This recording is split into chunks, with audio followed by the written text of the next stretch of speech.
C'est le 3e jour à Viva Technologies. WeDoBiz est toujours là pour parler écosystème, innovation, futur de la France avec ses startups et ses grands groupes, ses grandes entreprises. Jean-Pierre Vianney, vous êtes directeur développement partenariat chez Legrand et vous, en fait, vous travaillez avec des startups pour accélérer votre transformation digitale.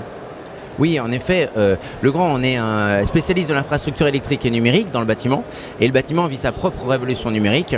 Et aujourd'hui, on a une démarche complètement partenariale et de travailler avec des grands groupes, mais aussi des startups, parce qu'on pense que la transformation dans le bâtiment, ça ne vient pas forcément de la R&D, c'est-à-dire de développement de nouvelles technologies, mais c'est plutôt par l'innovation qui va être développée par les nouveaux services qui vont être développés en agrégeant des produits qui viennent de différents fabricants.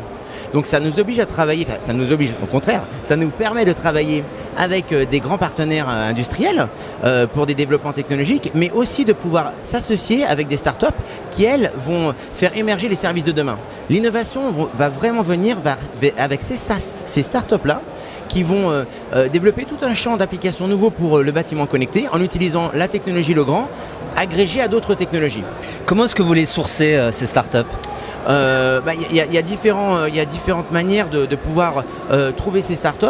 Par exemple, Legrand a intégré récemment un programme d'incubateur qui s'appelle la plateforme immobilier de demain, qui est au sein de Paris & Co. Qui est un sujet, donc justement l'immobilier de demain, à la fois d'un angle résidentiel et tertiaire. On est 10 grands groupes, 21 startups. Elles ont été sourcées avec un premier appel à start-up, je crois qu'il y avait 67 participants. Donc les 10 grands groupes ont identifié parmi ces 67 startups, 21 startups. L'objectif, c'est par exemple de pouvoir réaliser des POC. À la fois, par exemple pour Legrand, mon objectif, c'est d'identifier potentiellement un autre de ces grands groupes qui fait partie de la plateforme immobilier de demain pour que Legrand, avec un ou plusieurs grands groupes, puisse travailler avec ces startups et vraiment accélérer rapidement. À la fois, nous, on est dans l'infrastructure, mais les autres partenaires peuvent être dans le bâtiment. Eux vont être dans le service associé à ce bâtiment-là qui intègre ces infrastructures-là. Un écosystème qui est gagnant-gagnant pour tout le monde. Je vous pose la question Sage, qui est la question de notre partenaire. Pour vous, c'est quoi la qualité principale pour être un entrepreneur ? Il faut comprendre aujourd'hui que le monde change vraiment, que l'innovation et les solutions viennent pas forcément de nous-mêmes, viennent aussi de ce que va apporter tout un écosystème dans lequel on est nous-mêmes en fait.